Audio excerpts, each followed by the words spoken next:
大家好，我是咪咪，欢迎收看我的频道。今天的影片比较特别，不做点心，而是来聊聊大家最常在留言区问的一个问题：究竟要购买哪一种米谷粉呢？你也对麸质过敏吗？如果你是第一次看到我的影片，这是一个专门提供麸质过敏的人无麸点心食谱的频道，解决你想吃又无法安心吃的困扰。如果有任何问题，欢迎在下方留言。在回答应该选哪一种米谷粉之前，我想先回归到一个本质上的问题：什么是面粉？为什么市面上近90%的烘焙产品都是用面粉这种小麦制品做的？这一题很简单，相信聪明的各位都有答案了。因为面粉有麸质，麸质也被称作小麦蛋白，是一种蛋白质。在烘焙中扮演的角色，就像房子里的钢筋一样，把整个食物支撑起来。但是好险，做点心和盖房子还是不一样的。麸质不总是支撑结构的主角，面粉根据麸质的含量有分成低筋、中筋、高筋。如果你今天看到一个食谱，它使用的是低筋面粉，就代表麸质的支撑力在这个食谱里不是主角，你可以放心的用米谷粉做代替。当然，考虑到米谷粉其他的性质差异，直接1:1替换，口感还是会有差距。其他材料也需要跟着调整，不过至少成品不会是灾难性的难吃。接着你一定想知道哪一类的点心，麸质不是支撑的主角呢？接下来这一段你一定会反复回来看，因为到目前为止我还没有在网络上看到其他人总结出来。你可以帮这部影片按个赞，下次你就可以到账户里的喜欢的影片清单里找到它了。第一类是蛋糕，尤其是蛋白打发的蛋糕，这类蛋糕使用米谷粉，吃起来的口感相比面粉更加松软好吃。如果你和我一样，平常喜欢看料理节目，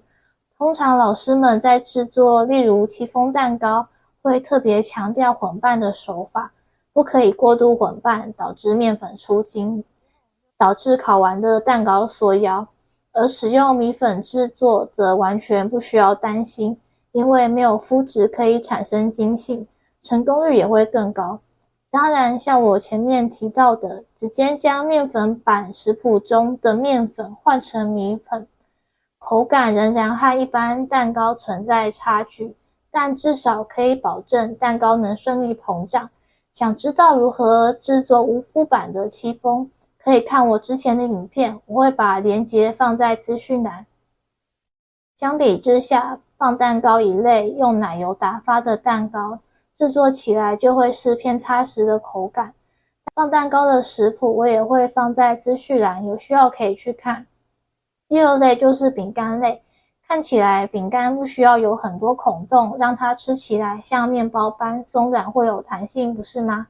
到制作饼干的部分，我们要解决的就不是麸质的支撑力问题，而是米粉本身的特性。如果你有试过只使用米粉做饼干，不添加其他的粉类，你会发现饼干特别干，而且容易碎掉。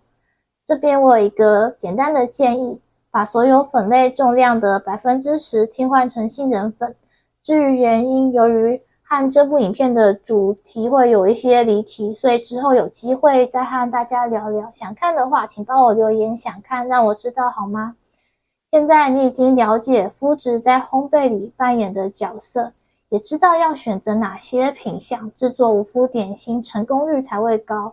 最后回归到大家最想知道的问题，米谷粉的种类选择。现在简单介绍一下，目前市面上你可以找到的3种米磨成的粉。第一种是糯米粉，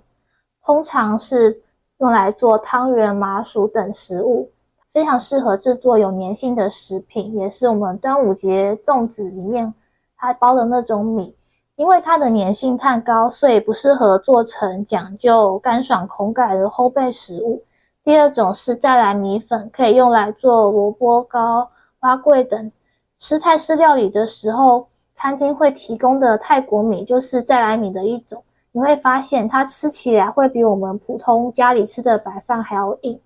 刚开始接触五麸烘焙的时候，我也有曾经尝试过用再来米磨成的粉制作烘焙点心，它的口感会偏硬，也比较粗糙。如果制作口感硬的饼干的话，那吃起来的差异还不算太大。但是如果你拿来制作蛋糕类，会发现它吃起来就会太干以及过于粗糙。那第三种是蓬莱米，也是台湾一般家庭吃的白米种类，它的特性介于糯米粉和再来米粉之间，非常适合制作不同种类的烘焙点心。现在市面上专门做烘焙用蓬莱米粉的厂商也越来越多，大家在网络上都可以很容易找得到，不过现在实体店还是很少有在卖的。另外，某些厂商除了白米版本的蓬莱米粉，也会出像是糙米的版本，会比白米更添加了谷物的风味。通常我在影片里面使用的品牌是佳食出的白米粉还有糙米粉，这个牌子的米粉会有淡雅的芋头香味。大部分的食谱会使用白米粉当主材料，那如果我有时候想要做饼干或是派皮等，想要强调成品的上色或是谷物的香气，就会选择使用糙米粉。所以如果只能选择一种的话，我会选择白米白粉的蓬莱米粉，更加的万用，适合搭配其他的食材。其他的米谷粉牌子还有像是银川、永源等，大家可以慢慢尝试，挑选自己喜欢的牌子使用。希望看完这支影片可以解决你对材料挑选的疑问。我从接触无麸烘焙开始大约有4年的时间，一开始我没有什么方向，也找不太到有解释无麸质烘焙原理的资料。现在我慢慢的有一些头绪了，所以决定我把我的经验分享出来。如果你觉得这部影片的资讯对你有帮助，欢迎分享给有一样疑问的人，并订阅我的频道，开启小铃铛，这样子 YouTube 就会主动把最新的影片推送给你。我们下一期见，拜拜。